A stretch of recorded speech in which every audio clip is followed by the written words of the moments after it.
at the underbridge of Lagos that had become a refuge for the forgotten. A young girl, barefoot and dusty, stood frozen on the sidewalk, holding a black nylon bag. Inside it was a steaming plate of jollof rice and a cold bottle of water, her first meal of the day. She hadn't taken a single bite. Then she heard a weak voice. "Please, I haven't eaten in 2 days." The voice came from a corner near the foot of a broken streetlight. It was rough and dry like sandpaper. She turned and saw him, a blind beggar, his eyes clouded white, sitting on torn cardboard, shaking slightly from hunger. Ella's lips trembled. The food was meant for her and her mother who hadn't eaten since yesterday, her mother who told her just that morning, "If you see someone in worse pain than you, give what you can, even if it's all you have." And now, her mother's voice echoed louder than the rumbling in her belly. She bent down. "Uncle, here, eat this, please." The man's hands found the bag and tore into the nylon. Within seconds, the jollof rice was gone. He drank the water in one long gulp, then wiped his mouth with the back of his hand. Then, he did something unexpected. He smiled, turned in her direction, and whispered, "Thank you, young lady. You don't know what you've just done." Ella blinked. What did he mean? "Can you take me to your mother?" he asked calmly, wiping his palms against his faded trousers. She hesitated, then nodded slowly. Earlier that day, before this moment, Ella's day had begun like all the others in struggle. She awoke, curled beside her mother, on a flattened carton under the bridge, her stomach already groaning with emptiness. Their tiny bag of clothes was clutched tightly in her mother's arms, the only belongings they had left since the fire consumed their roadside provision shop 2 months ago. That fire was never explained. One day they had a life, and the next, they were under the bridge. Helen, a woman of great dignity despite her torn wrapper and worn slippers, had never stopped believing in kindness. She raised Ella on principles, even in poverty. "Don't ever curse this life," she would say, tightening the scarf on her head. "We're alive, and while we breathe, we fight with love." It was a strange thing to speak of love while sleeping beside sewage and shivering through the night, but Ella believed her. At 10 years old, Ella had stopped going to school. Her books were ashes, and her classroom had become the streets. She spent most days begging. Not aggressively, she had manners. Helen taught her to smile and say, "Good afternoon, Ma. Please help me eat." That day, she stood near a popular roadside buka, watching customers walk in and out. Her eyes darted between plates of rice and the money-exchanging hands. A middle-aged woman in a blue Ankara gown noticed her. "Are you hungry?" she asked. Ella nodded shyly. "Wait here." The woman disappeared and returned with a hot plate of jollof rice and a cold bottle of water. "Here, eat and be safe," she said, handing it to Ella. "Thank you, Ma." Ella beamed, tears pricking her eyes. Clutching the food like treasure, she turned and began the walk back to the underbridge to share it with her mother. Then came the blind man, and everything changed. "Why do you want to see my mother?" Ella asked as they walked slowly through the narrow pathway behind a mechanic's shop. She supported the man's elbow gently, helping him avoid potholes. "I just want to meet the woman who raised you," he said, his voice oddly calm. "People like you don't just happen. You're taught." When they reached the abandoned house with the leaking zinc roof, Helen was seated on a wooden stool, mending Ella's only gown with a needle and thread. She looked up as they approached. "Ella, who is this man?" "He was hungry, Mama. I gave him the food." Helen's eyes widened, then filled with pride, not anger. She stood up slowly and offered the man her stool. "You must be tired. Please sit," she said softly. "Thank you," the man replied, lowering himself down. He turned his head slightly toward her. "You raised her well." "She's all I have," Helen whispered. There was a long silence. Then the man reached into his back pocket and brought out something strange, a small folded card. He handed it to Ella. "Read this." Ella unfolded it. It was a business card. She squinted. "Mr. Jonathan Adebayo, CEO, Adebayo Holdings." She blinked. Her heart skipped.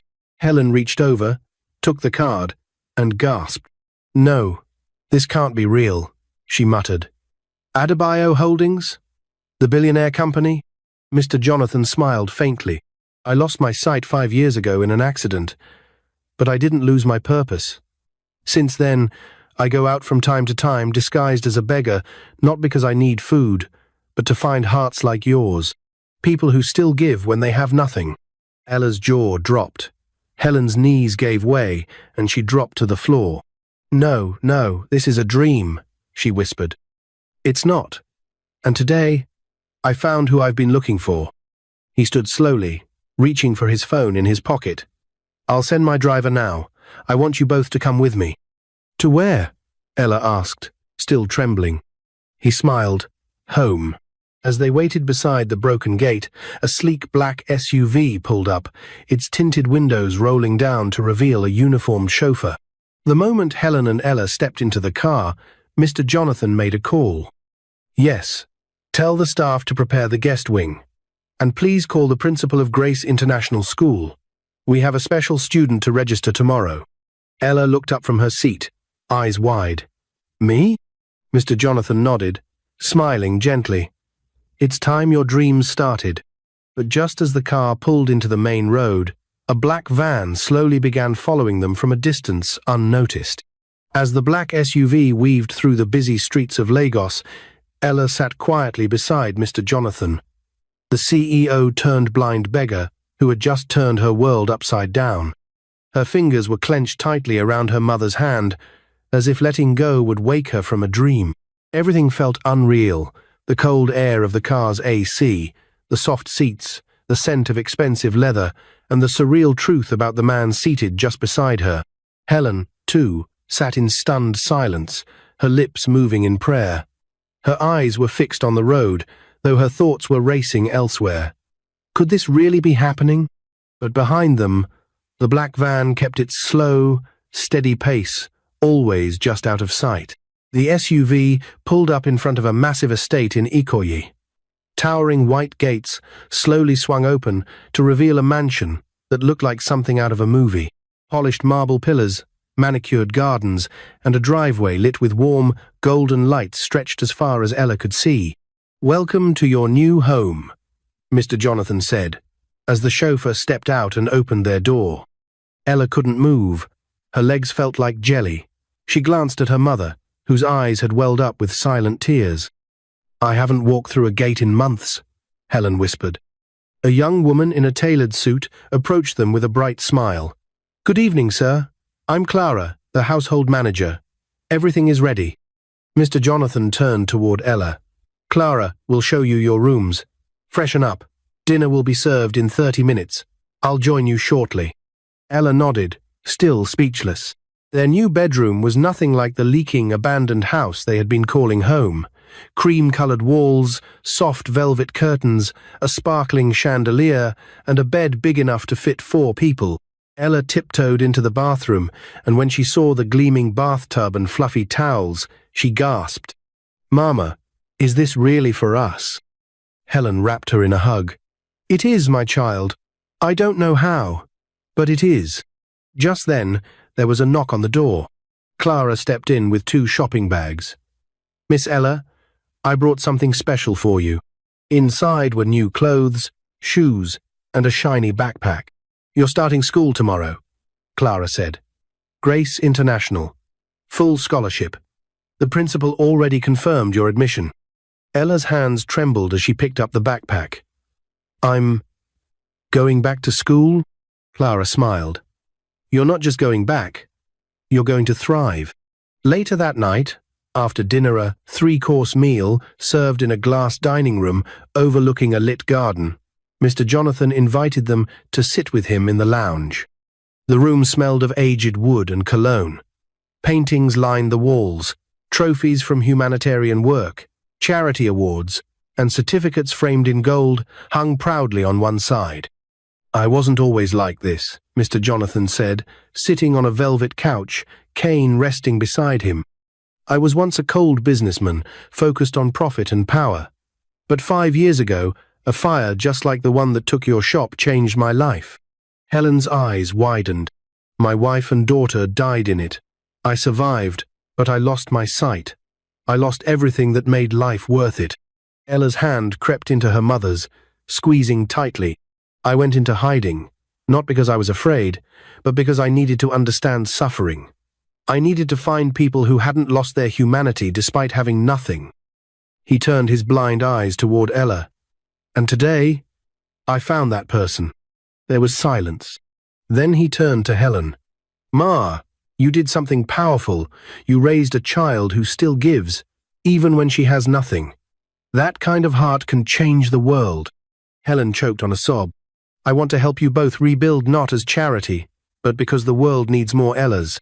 The following day, Ella wore her new uniform with pride.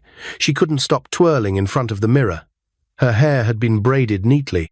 Her shoes clicked proudly on the marble floor as she walked with Clara to the waiting car. Helen watched with teary eyes, standing beside Mr. Jonathan, who leaned on his cane. You've given me back my child's future, she said quietly. I only uncovered it, he replied. But just as the gates opened to let the school car out, the same black van from the night before crept to a stop 2 streets away. A man in a faded jacket lit a cigarette and picked up a phone. She's here, he said. The girl and the mother. And the old man's blind as a bat. A voice on the other end of the line responded, Good. Keep eyes on them. Don't act yet. We'll take them when the time is right. Ella's first day at Grade International School was like walking into a new world. The classrooms had air conditioning. The walls were decorated with paintings and inspirational quotes. Students wore clean uniforms and spoke with big dreams in their eyes. But Ella was determined not to feel small. When her teacher asked, What do you want to be when you grow up? She stood up and said proudly, A medical doctor. So I can help sick people, like my mama helped me. There was a moment of silence. Then the class erupted in claps, but someone was watching even here, a janitor who wasn't really a janitor. He watched Ella from a distance, a small earpiece hidden beneath his cap. She's fitting in quickly, he muttered. Better move faster.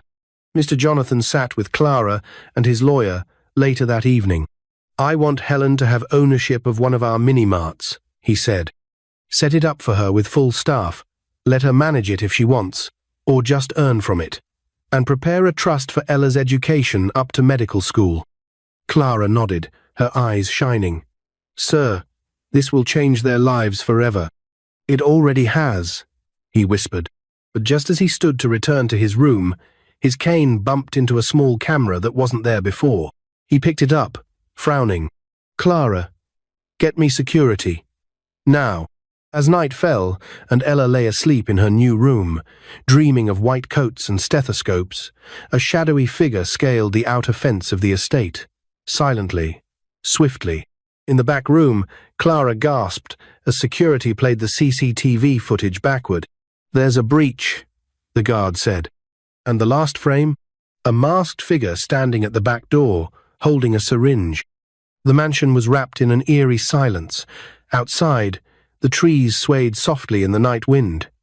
But inside the estate, alarm bells were quietly ringing only, not the kind that made noise. Inside the security room, Clara leaned over the monitor, her hands trembling slightly.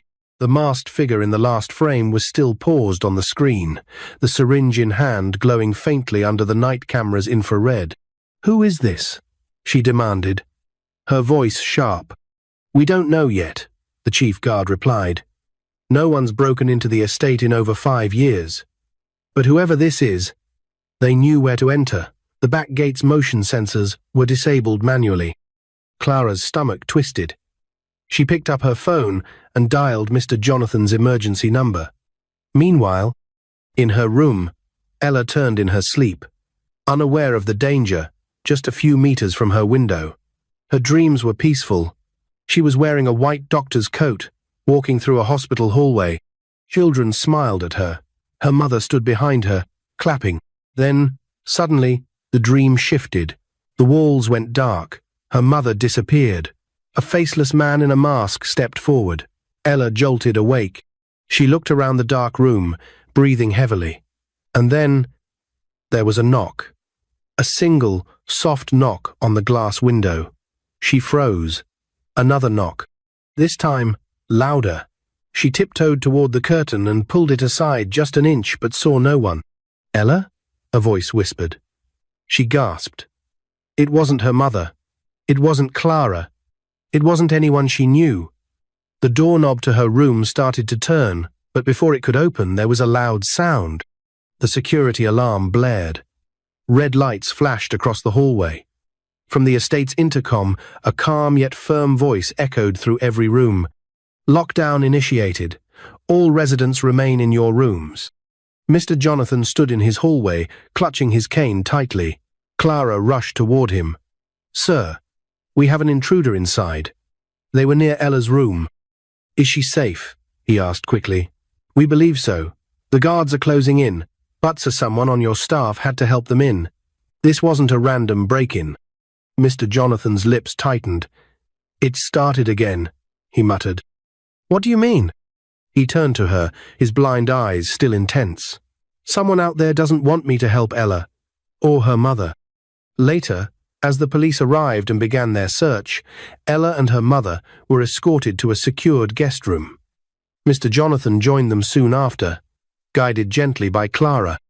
"I'm so sorry," he said to them both. "Who would do this?"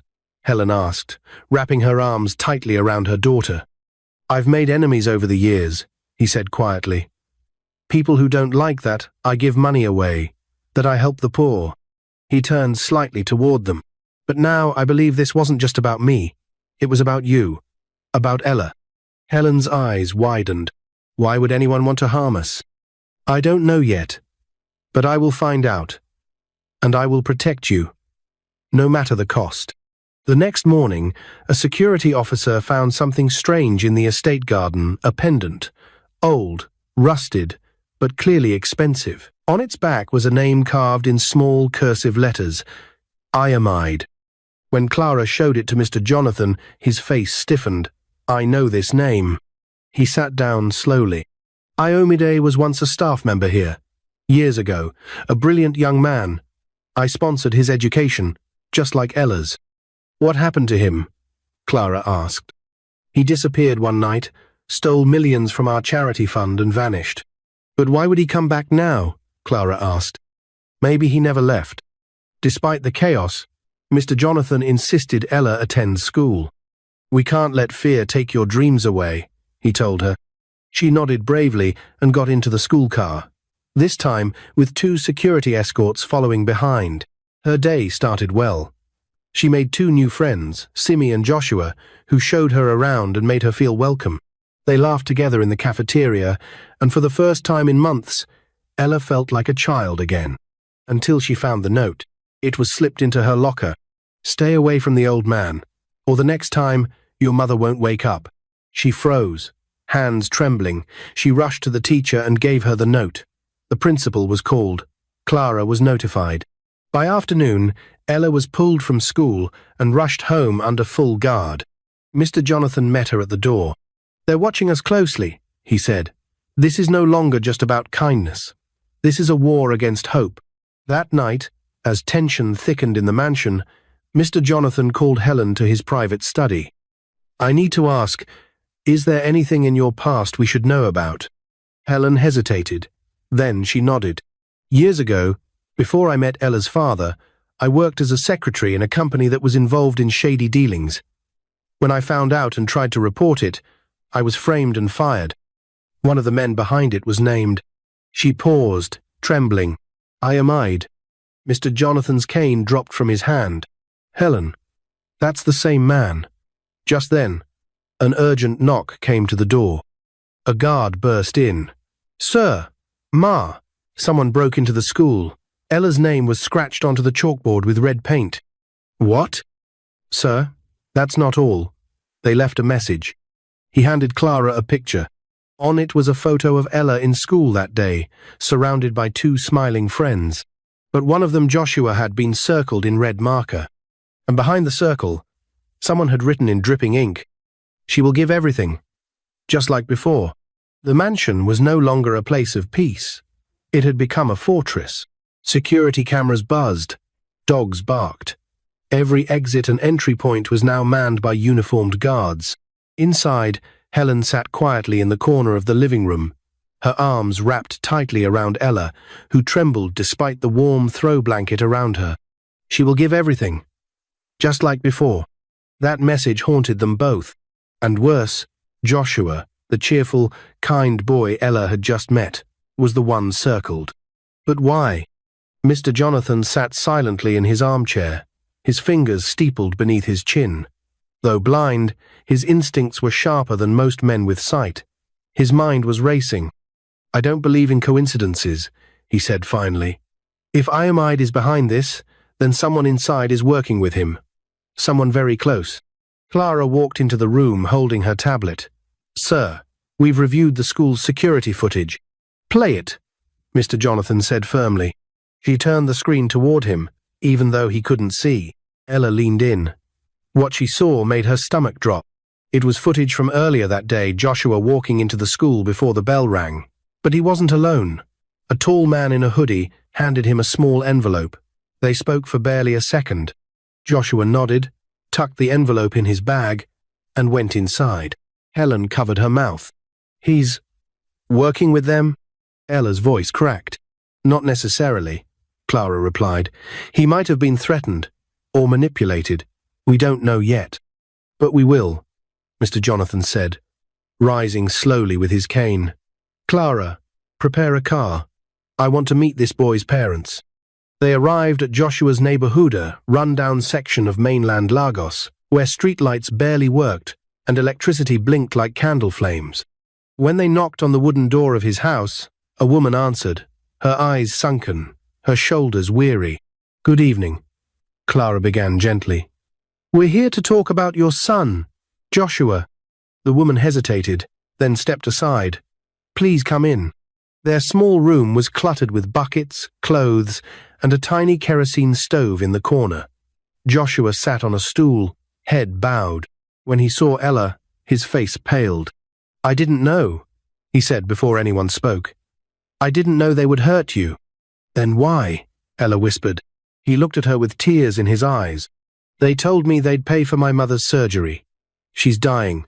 We have no money. They said if I gave you that note and passed your schedule to them, they'd help us. I didn't want to." "But—" Ella's heart softened, but her fear did not. "Who gave you the message?" Mr. Jonathan asked gently. Joshua hesitated. Then he pulled something from his pocket, a business card, burnt around the edges. Clara's face drained of color. "That's one of the shell companies Iomide used years ago. It was shut down. At least we thought." Mr. Jonathan stood still, his face a mask of quiet fury. "Clara, prepare the car. We're paying Iamide a visit." They tracked the address on the card to an old warehouse near the Apapa port. It looked abandoned, cracked windows, rusted gates, weeds swallowing the driveway. But when they got close, the guard dogs barked. "This isn't just storage," Mr. Jonathan said. "It's a base." Security surrounded the warehouse. Inside, rows of computers buzzed softly. Fake documents, identity cards, accounts, charity scams. And at the far end, Iamide, a tall man in a suit without a tie, smirking behind a desk. "Well, well," he said, standing slowly. "The blind billionaire finally found me." Mr. Jonathan's grip on his cane tightened. "Why are you targeting Helen and her daughter?" Iamide chuckled. "Oh, come now, John. You, of all people, should know the answer, because she tried to destroy me. And now, I'll destroy her hope." "She didn't destroy you," Jonathan replied, voice low. "You destroyed yourself. You stole from people who trusted you.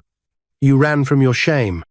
And now I'm going to expose you," Clara said, stepping forward with her phone recording. But Iamide only smiled wider. "You think this ends with a video? I've already planted what I needed, and when I press this," he lifted a small remote, "your precious Ella becomes history." Clara lunged forward, grabbing the remote, wresting it from his hand, just in time. Guards rushed in. Iamide was pinned to the floor, shouting threats no one listened to anymore.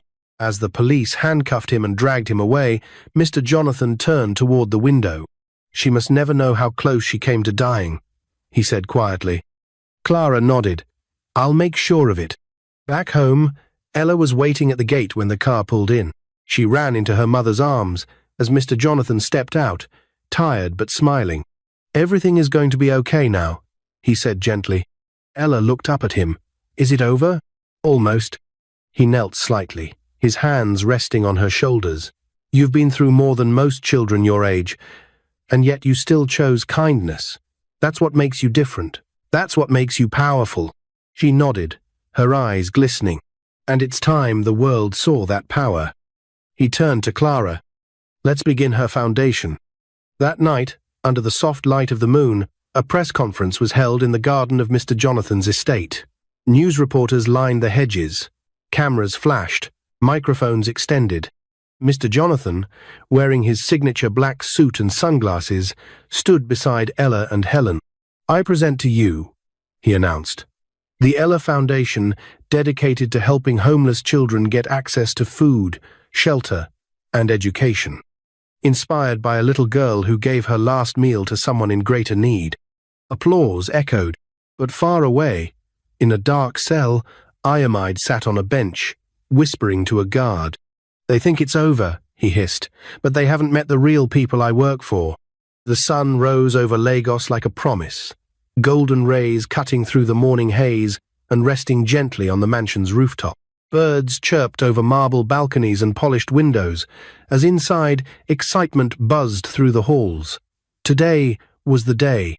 Today, Ella was officially becoming more than just a survivor. She was becoming a symbol of hope. Downstairs in the dining hall, Helen adjusted Ella's collar, smoothing out her crisp new shirt. The 10-year-old beamed in her green and white school uniform, the insignia of Grade International Academy now proudly stitched across her chest. "Does it look okay, Mama?" she asked, spinning once with giddy excitement. Helen chuckled softly, eyes damp. "You look like everything I ever prayed for." Clara entered with a big smile. "Car's ready, but there's someone who wants to speak with you first." As they turned toward the hallway, Mr. Jonathan appeared, dressed in a traditional agbada, a calm smile on his face. Though his eyes were blind, he somehow always looked like he could still see every moment clearly. "I have something to give you," he said, handing Ella a small velvet box. She opened it slowly and gasped. Inside was a silver necklace with a pendant shaped like a stethoscope. "For the doctor you are going to become," he said.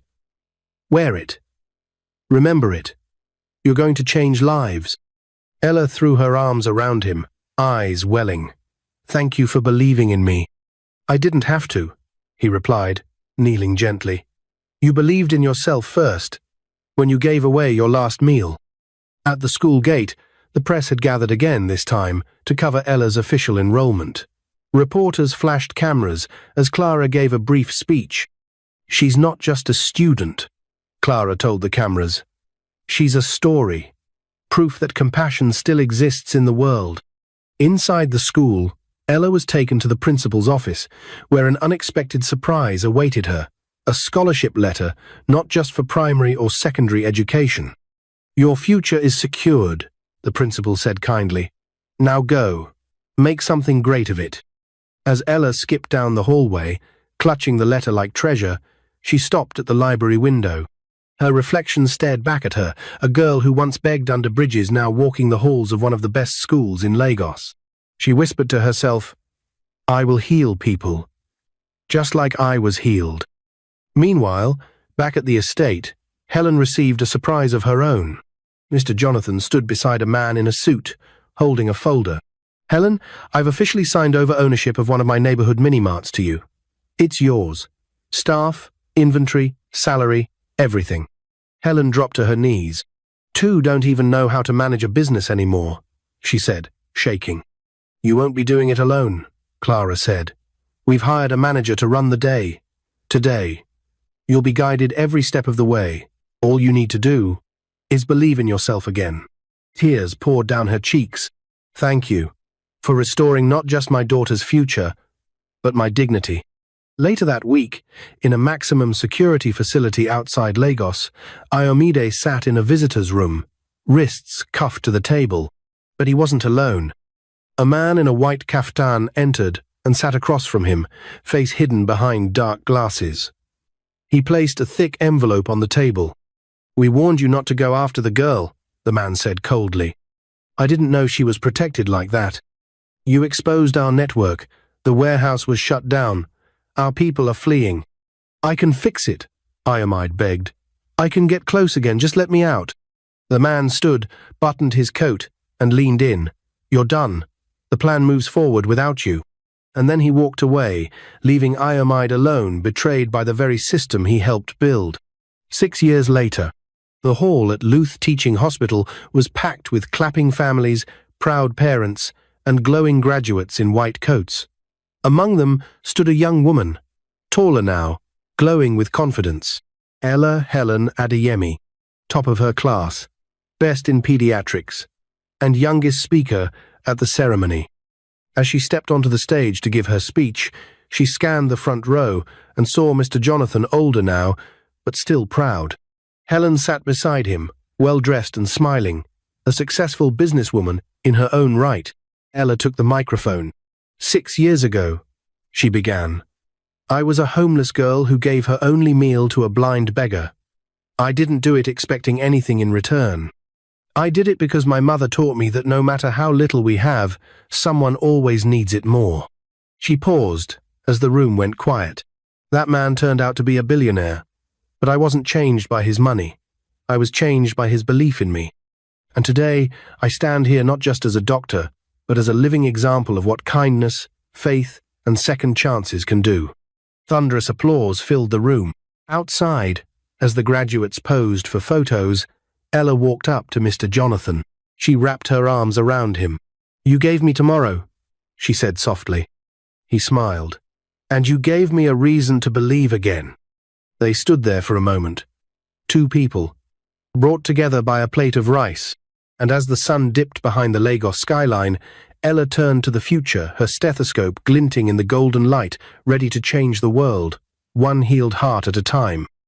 If you like this story, comment, share, and subscribe to our channel for more interesting stories.